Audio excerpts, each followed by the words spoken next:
Here with us now, Democratic representative from Pennsylvania and senior member of the House Financial Services Committee, Congressman Kanjorski. Thanks so much for joining us. First of all, I know the president this week is going to be holding a town hall meeting on the credit card companies and how they can work better with the consumer. How is this going to benefit the consumer, and are the credit card companies going to cooperate? Well, I think it's, Micah, it's going to help the consumer by taking some of the anxiety out of his life. You know, credit card run-ups on interest rates suddenly overnight in a crunch time of credit has been really paralyzing things to average Americans. So I think this change in the law and the president's presentation of it will start to bring the anxiety level down in the average consumer. And Maria Bartiromo, the changes that we're looking at, though, the credit card companies take issue with it, and they say they're going to have a harder time doing their job. Well, there's been a lot of poor practices in the credit card business, Mika. I mean, you know, there really does need to be a little more limitation as far as what these guys could do, because they could take your rate up, you know, in a nanosecond, and you don't even realize your rate went up because, let's say, you were late paying your utility bill. That gives them instant abilities to raise the rate. So that is a real issue. But I have another question for Representative Kanjorski. Representative, let me ask you a little about this Chrysler situation. It certainly has unnerved a number of people in business with regard to the ownership of Chrysler.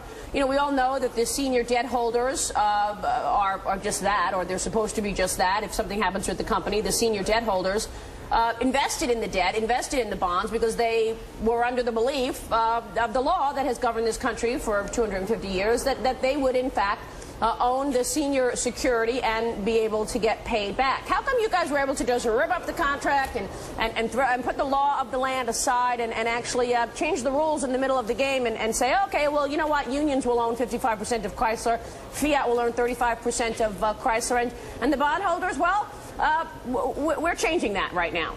Maria, they don't have to do it. They could force Chrysler into bankruptcy. I just suggest, and I think most people agree, that bankruptcy would not give them any benefit to go there. But well, they are going bankrupt, but they're right. But they've declared Chapter 11. That's exactly what's happening. But the problem is, in our society, we went right up to the brink of disaster. We've now pulled back a little from that for the last 5 or 6 months. I think everybody has to pay a little price to make this thing work out. Yeah, but whose fault is that? Whose fault is that we were up against the disaster? I mean, it wasn't the bondholders' fault, right? I mean, it was the unions, right, who wanted to be paid. The unions didn't cause the recession in the United States. That's ludicrous. Well, Maria, I think the point is this: was it a little unfair ball? Yes, and maybe these debt holders are paying the price for an egregious appetite on Wall Street that brought us to the brink. We know where we're at, the 40-to-1 leverage. So yeah, maybe these guys, when the music stopped, are the ones that got whacked. But at the end of the day, there were some people on Wall Street that deserved to get whacked. The rules changed. Yes, they did. And they did bring us on the brink of financial Armageddon. I do not feel bad for these folks. I sleep fine at night. I really, really do. You know what? I just think that the whole fanning of the flames of class warfare is really dangerous. This was the solution to save Chrysler. You know, I was on the phone with one of the senior debt holders, and he said, you know, we're being called the speculators, the money men. That's like racial profiling business. It's wrong. If I may break in, if you want class warfare, or a perfect example of no class warfare, the American taxpayers, the President and the Congress of the United States put in hundreds of billions of dollars to shore up the banks of this country. And the owners of those banks and the creditors of those banks will get fantastic success if this is a successful project. No one can call this class warfare. What we call it is even warfare. Yeah, but everybody has to pay a little price. But I'm just worried that how do you trust in the system if the system can be changed so quickly?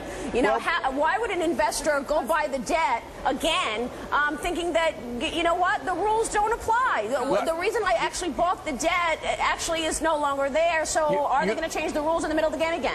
We changed the rules back on September 18th when the United States and the taxpayers got heavily involved in the markets to save this country's economic system. Yeah, I know, but you know what? How many hedge funds have gone bust over the last year because they made mistakes in investing, and you know what? They're not asking for a bailout. They went under. They lost all their money. It's over for them. How many people lost their homes and lost their jobs? They're not asking for a bailout either. Right, but they're getting it. They're not. They're way getting a more. bailout. Wait, you're telling me the American consumer is getting a bailout?